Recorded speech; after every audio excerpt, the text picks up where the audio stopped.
اعوذ باللہ من الشیطان الرجیم بسم اللہ الرحمن الرحیم ان الذین یحبون ان تشیع الفاحشۃ فی الذین آمنوا لهم عذاب علیم فی الدنیا والآخرہ واللہ یعلم وانتم لا تعلمون۔ پیارے سامعین و ناظرین،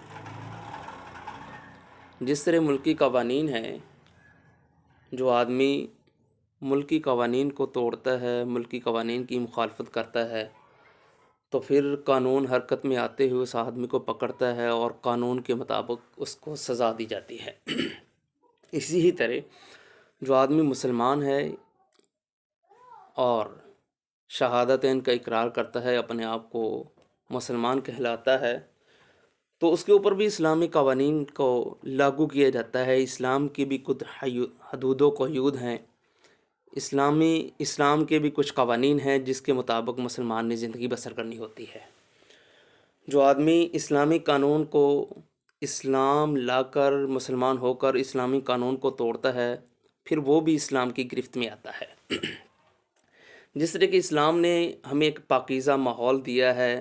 شرم و حیا کا ایک دائرہ دیا ہے کہ لوگوں شرم و حیا کو اختیار کرو اور اپنی اور غیر کی عزت کی پاسداری کرو۔ لیکن جو لوگ حیا کو توڑتے ہیں، حیا کو بروئے کار نہیں لاتے، بے حیائی کا ارتکاب کرتے ہیں، اسلام پھر ان کے لیے اپنے قانون کو لاگو کرتا ہے۔ مثال کے طور پر اسلام کہتا ہے کہ غیر محرم کے ساتھ بات نہ کرو، غیر محرم کو نہ دیکھو۔ لیکن مسلمان ہو کر اسلام لا کر کوئی آدمی 14 فروری کو ویلنٹائن ڈے کے نام پر، یوم محبت کے نام پر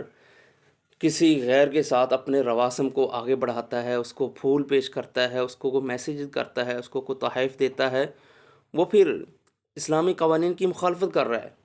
تو اللہ رب العالمین کا اعلان ہے اس آدمی کے لیے کہ جو لوگ فحاشی عام کرتے ہیں، فحاشی کو پھیلاتے ہیں اور غیروں کے ساتھ اظہار محبت کرتے ہیں، ان لوگوں کے لیے دردناک عذاب ہے، فی الدنیا والآخرہ، دنیا میں بھی اور آخرت میں بھی۔ جس طرح ملکی قوانین توڑنے کے لیے حدود و قیود ہیں کہ اس کو سزا دی جائے گی، اسی طرح جو لوگ فحاشی کو عام کرتے ہیں ویلنٹائن ڈے کے نام پر، ان لوگوں کے لیے بھی بہت بڑا دردناک عذاب تیار رکھا ہے۔ تو پیارے سامعین و ناظرین، ہمیں چاہیے کہ آج جو ویلنٹائن ڈے کے نام پر بے حیائی کو عام کیا جا رہا ہے، فحاشی کو عام کیا جا رہا ہے، اس کے سد باب کے لیے ہم آگے بڑھیں اور لوگوں کو اس بات سے بچائیں کہ ہمارا جو سرمایہ ہے وہ حیا ہے، ہمارا جو سرمایہ ہے وہ عزت ہے۔ یہ جو مغرب جو ہے ہنود و یہود کی یہ سازشیں ہیں کہ مسلمان کسی نہ کسی طرح بے حیا ہو جائیں اور ان کو بے حیائی پہ لگا دیا جائے اور دنیا اور آخرت میں ان کو عذاب سے دوچار کیا جائے۔ ہمیں چاہیے کہ ہم خود بھی بچیں اور اپنے مسلمان بھائیوں کو بھی بچانے کی کوشش کریں، اور اس معاملے میں ہمیں بھی